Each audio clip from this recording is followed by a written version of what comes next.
दोस्तों Vodafone idea की बात करते हैं यहाँ पे 3-4 बड़ी गुड न्यूज़ निकल के आ रही है जिनको हम एक एक करके डिस्कस करने वाले हैं। वोडाफोन आइडिया जहाँ पे आज देख सकते हो कि ज़बरदस्त वॉल्यूम में कामकाज हो रहा है और काफ़ी अच्छी तेज़ी देखने को मिल रही है। वोडाफोन आइडिया के लिए जो सबसे बड़ी प्रॉब्लम है उसका भारी भरकम कर्ज, और उस कर्ज के जंजाल से कंपनी बाहर निकलना चाहती है। इसके लिए बहुत सारे रास्ते अपनाए जा रहे हैं। वैसे सबसे बड़ा जो सपोर्ट मिल रहा है वो है गवर्नमेंट का। गवर्नमेंट चाहती है कि कम से कम 3 प्लेयर है बाज़ार में रहे टेलीकॉम सेक्टर के, ताकि जो कंपटीशन है वो हेल्दी रहे। तो इसीलिए सरकार की तरफ से सपोर्ट तो मिल ही रहा है। अब यहाँ पे देख सकते हो कि जो आने वाले समय जो एजीआर का मामला है वो भी सुलझता हुआ दिखाई दे रहा है। ऐसे में क्या वोडाफोन आइडिया आने वाले समय में अपनी पुरानी हाई यानी तो 3 डिजिट में स्टॉक हुआ करता था, क्या वहाँ तक जा सकता है? जानने की कोशिश करेंगे इस वीडियो के माध्यम से। लेकिन फ्रेंड उससे पहले अगर आप पहली बार हमारे चैनल पे आए तो चैनल को सब्सक्राइब कर दीजिए, एक बेल आइकॉन दबा दीजिए ताकि जब भी नया वीडियो बने पहला नोटिफिकेशन आपको मिले। वीडियो पसंद आए तो लाइक से जरूर कीजिए। चलो फ्रेंड्स वीडियो स्टार्ट करते हैं। मैं हूँ आपका दोस्त SB दवे और हमारे अपने चैनल ऑनलाइन कमाई में आपका बहुत बहुत स्वागत है। तो अभी लगभग 10:30 बजे के आसपास का टाइम है। स्टॉक की शुरुआत काफ़ी शानदार पॉजिटिव हुई 17.54। बाजार का भी साथ मिला, आज बाजार भी तेज़ी के साथ शुरुआत हुई थी।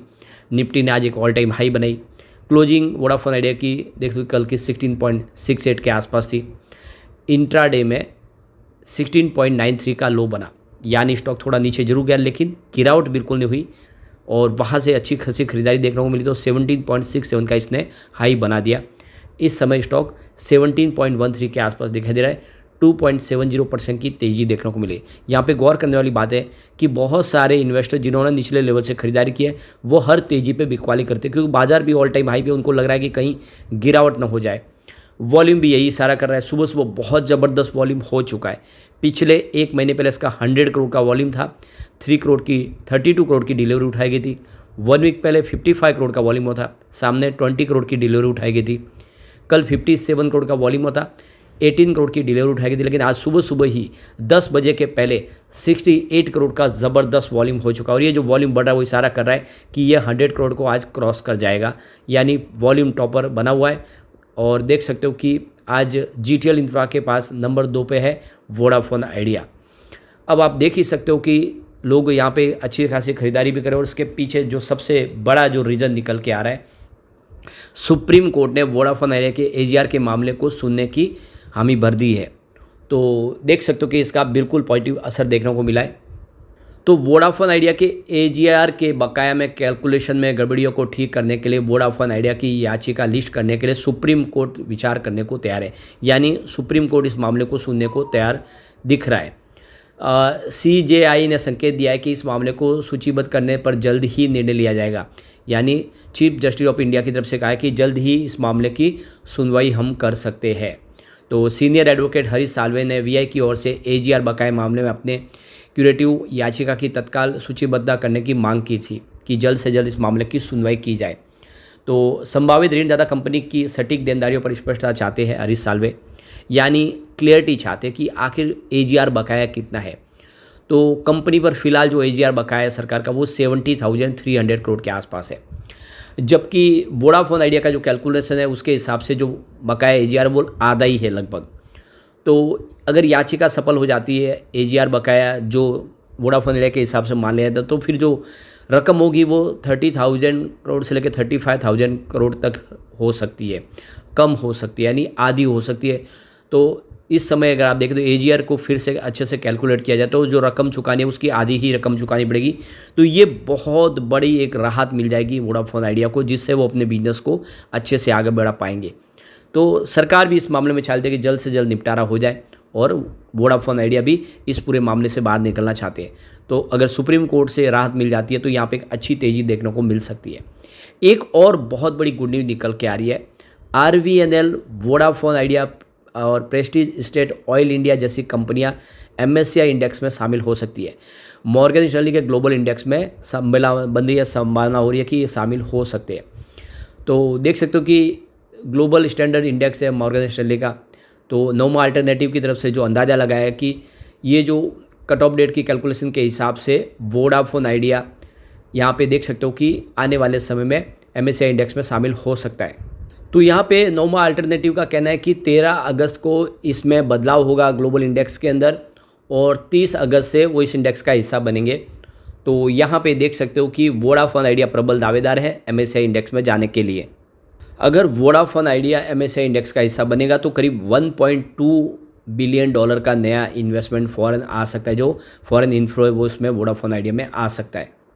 तो ये बहुत बड़ी गुड न्यूज़ है, आपको ये डेट ध्यान रखनी चाहिए। आप देखो कि यहाँ पे बदलाव जो होगा वो 13 अगस्त को जो भी डेट उसके हिसाब से बदलाव हो गया, और अगर इसमें वोडाफोन आइडिया एमएससीआई इंडेक्स में आ जाता है तो फिर एक अच्छी तेज़ी फिर आती हुई शुरू होगी और स्टॉक कमाल कर सकता है, आने वाले समय बेहतर रिटर्न दे सकता है। अब एक जो और बड़ी गुड न्यूज़ निकल के आ रही है, आज हमारे telecom minister Jyotiraditya Scindia telecom कंपनियों के साथ में मीटिंग करने जा रहे हैं। तो यहाँ पे देख सकते हो कि इसमें बहुत सारे जो इश्यूज है इस सेक्टर के लिए उस पर बातचीत होगा, उसका हल निकालने की कोशिश की जाएगी। यहाँ पे देख सकते हो कि बजट आने वाला है 23 जुलाई को, जिसमें सरकार बजट में कुछ बड़े ऐलान कर सकते हैं इस सेक्टर के लिए, और इस सेक्टर की क्या डिमांड है वो टेलीकॉम मिनिस्टर के साथ में उसको डिस्कस किया जाएगा। आने वाले समय बजट में वो जो सारी उन सेक्टर के लिए जो प्रॉब्लम है उसका निपटारा करने की कोशिश की जाएगी। सबसे जो बड़ी बात है कि इस समय जो कस्टम ड्यूटी है उसके ऊपर कुछ राहत मिले। ये टेलीकॉम इक्विपमेंट जो बनाने वाली कंपनियां वो चाहती है कि कस्टम ड्यूटी में उनको बेनिफिट दिया जाए। इसके अलावा देखें तो जो लाइसेंस फीस है इस समय करंट लेवल पर 3% उसको घटा के 1% किया जाए, जिससे एक लाइफलाइन मिले इन कंपनियों को। और साथ में आप देखें तो जो सैटेलाइट कम्युनिकेशन सर्विस शुरू करने की तैयारी कर रही है बहुत सारी कंपनियां डायरेक्ट सैटेलाइट के माध्यम से इंटरनेट प्रोवाइड करने के लिए, तो उसके लिए भी इसमें डिस्कशन होगा। सरकार से इसमें क्या फैसला लिया जाता है वो देखना होगा। तो यहाँ पे 4 से 5 बड़े इशूज है इस सेक्टर के लिए जिसको आइडेंटिफाई किया गया और आने वाले समय उसका निपटारा करने की कोशिश की जाएगी। सबसे जो बड़ी बात है कि सरकार पीएलआई स्कीम को इस सेक्टर के लिए और आगे बढ़ाए। इसमें पीएलआई स्कीम के तहत इस सेक्टर को कुछ बड़ा बेनिफिट दे जिससे यह सेक्टर सर्वाइव कर जाए, क्योंकि इस समय डिजिटल क्रांति के लिए टेलीकॉम सेक्टर सबसे बड़ा मुख्य जरिया, उसके बिना डिजिटल क्रांति आगे नहीं जा सकती। और इंडिया की जो डिजिटल टेक्नोलॉजी के माध्यम से जो पैठ बनी है उसको बढ़ाने के लिए टेलीकॉम सेक्टर को राहत देने की ज़रूरत है। तो ये सारी बातें इसमें होती हुई दिखाई देगी और ऐसे में हम कह सकते हैं कि बहुत बड़ा बेनिफिट आने वाले इसमें वोडाफोन आइडिया को भी हो सकता है। अब यहाँ पे वोडाफोन आइडिया को लेकर सिटी ग्रुप ने अपने नोट में कहा है कि वोडाफोन आइडिया सुप्रीम कोर्ट में गया है एजीआर केस के लिए, और एजीआर केस में फैसला अगर उनके फेवर में आता है तो बहुत बड़ी राहत मिल सकती है और एक अच्छी तेज़ी देखने को मिल सकती है वोडाफोन आइडिया के शेयर में। सबसे जो बड़ी बात है, कंपनी की जो लाइबिलिटीज है वो 30 से 35 हज़ार करोड़ नीचे आ सकती है। ये एक तरह से जीवन दान होगा और इसीलिए सिटी ग्रुप ने यहाँ पे बाय की रेटिंग दी है और इन्होंने इसका जो टारगेट दिया वो 23 रुपीज़ का है। तो बिल्कुल सिटी ग्रुप के हिसाब से खरीदारी करनी चाहिए और आने वाले समय में वोडाफोन आइडिया को पूरा बेनिफिट मिल सकता है। तो ये एक के बाद एक जो बड़ी गुड न्यूज़ निकल के आ रही है वो इशारा करिए कि वोडाफोन आइडिया में खरीदारी का ये सही मौका है, क्योंकि स्टॉक की प्राइस काफ़ी नीचे है। एक बार पीवोट लेवल के माध्यम से समझते हैं इसमें गिरावट हुई तो कहाँ तक जा सकता है और तेजी में कहाँ तक जा सकता है। तो इससे गिरावट इस लेवल से 16.65 का पहला सपोर्ट है, ये टूटा तो 16.20 तक स्टॉक जाता हुआ दिखाई देगा। गिरावट और बड़ी तो 15.50 तक जा सकता है, यानी 15.5 तक जा सकता है। पॉजिटिव माहौल बना तो 17.80 का फर्स्ट रेजिस्टेंस है, इसको पार करते ही 18.50 तक स्टॉक जाता हुआ दिखाई देगा, यानी अपनी पुरानी हाई, और इसको तोड़ते ही 18.95 तीसरा रजिस्टेंस, यानी एक बिल्कुल फ्रेश 52 वीक का हाई बनता हुआ दिखाई देगा। तो निवेश करना चाहिए वोडाफोन आइडिया में, लेकिन फ्रेंड कोई भी इन्वेस्टमेंट करने से पहले अपने फाइनेंशियल एडवाइजर्स बड़े ले लें या अपना खुद का रिसर्च करें, क्योंकि मैंने वीडियो आपके एजुकेशनल पर्पज़ के लिए ही बनाए। वीडियो पसंद आए तो लाइक शेयर जरूर कीजिए और चैनल को सब्सक्राइब कर दीजिए। Thank you friends.